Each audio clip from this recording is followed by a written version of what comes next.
रायगढ़ जिला के किसानों को अपना व्यवसाय सुचारू रूप से शुरू रखने के लिए तत्कालीन जिला परिषद अध्यक्ष बालाराम पाटिल ने सरकारी विभिन्न योजनाएं अमल में लाई थी, जिसका फायदा किसानों को हुआ। मंगलवार को ऐसे उपक्रम अंतर्गत जिला परिषद के कृषि विभाग द्वारा 15 किसानों को पावर ट्रेलर अनुदान दिया गया। पनवेल पंचायत समिति में आयोजित इस कार्यक्रम के लिए शेखावत के जिला सचिव बालाराम पाटिल, पंचायत समिति के सभापति हरीश केनी, बीडीओ प्रकाश पाटिल, कृषि अधिकारी आदि गणमान्यों सहित लाभार्थी उपस्थित थे। इस दौरान बालाराम पाटिल ने जिला परिषद के माध्यम से किसानों के लिए शुरू सरकारी उपक्रमों के बारे में जानकारी दी।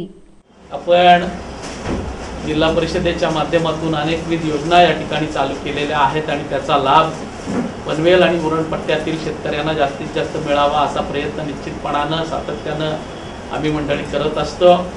आज तब्बल 15 शेतकऱ्यांना 57,000 रुपये प्रत्येकी अनुदानाचं वाटप आपण या ठिकाणी करतोय आणि याचा लाभ जास्तीत जास्त प्रमाणात या तालुक्यातील शेतकऱ्यांना मिळावा योजनेचा म्हणून आपला प्रयत्न असतो।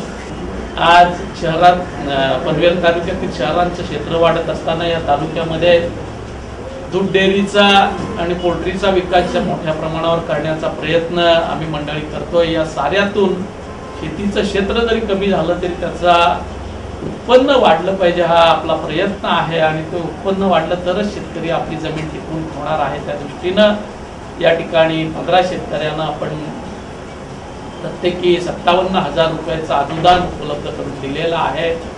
मी साऱ्या शेतकरी बांधवांना या ठिकाणी विनंती करेन की आपल्याला ज्या ज्या ठिकाणी आवश्यकता असेल त्या ठिकाणी टेक्निकल मार्गदर्शन असेल, औषधोपचार असतील, बी बियाणे असतील किंवा अनुदान असेल, या प्रत्येक वेळेस रायगड जिल्हा परिषदेच्या माध्यमातून आम्ही मंडळी निश्चितपणाने आपल्याला सहकार्य करायचा प्रयत्न करू। आपण या जास्तीत जास्त योजनांचा लाभ घेऊन आपली शेती सक्षम करण्याच्या दृष्टीने प्रयत्न करा। मनापासून आपल्याला या ठिकाणी त्याच्यासाठी शुभेच्छा देतो। इस अवसर पर उपस्थित गणमान्यों के हाथों 15 किसानों को 75,000 रुपयों का धनादेश वितरित किया गया।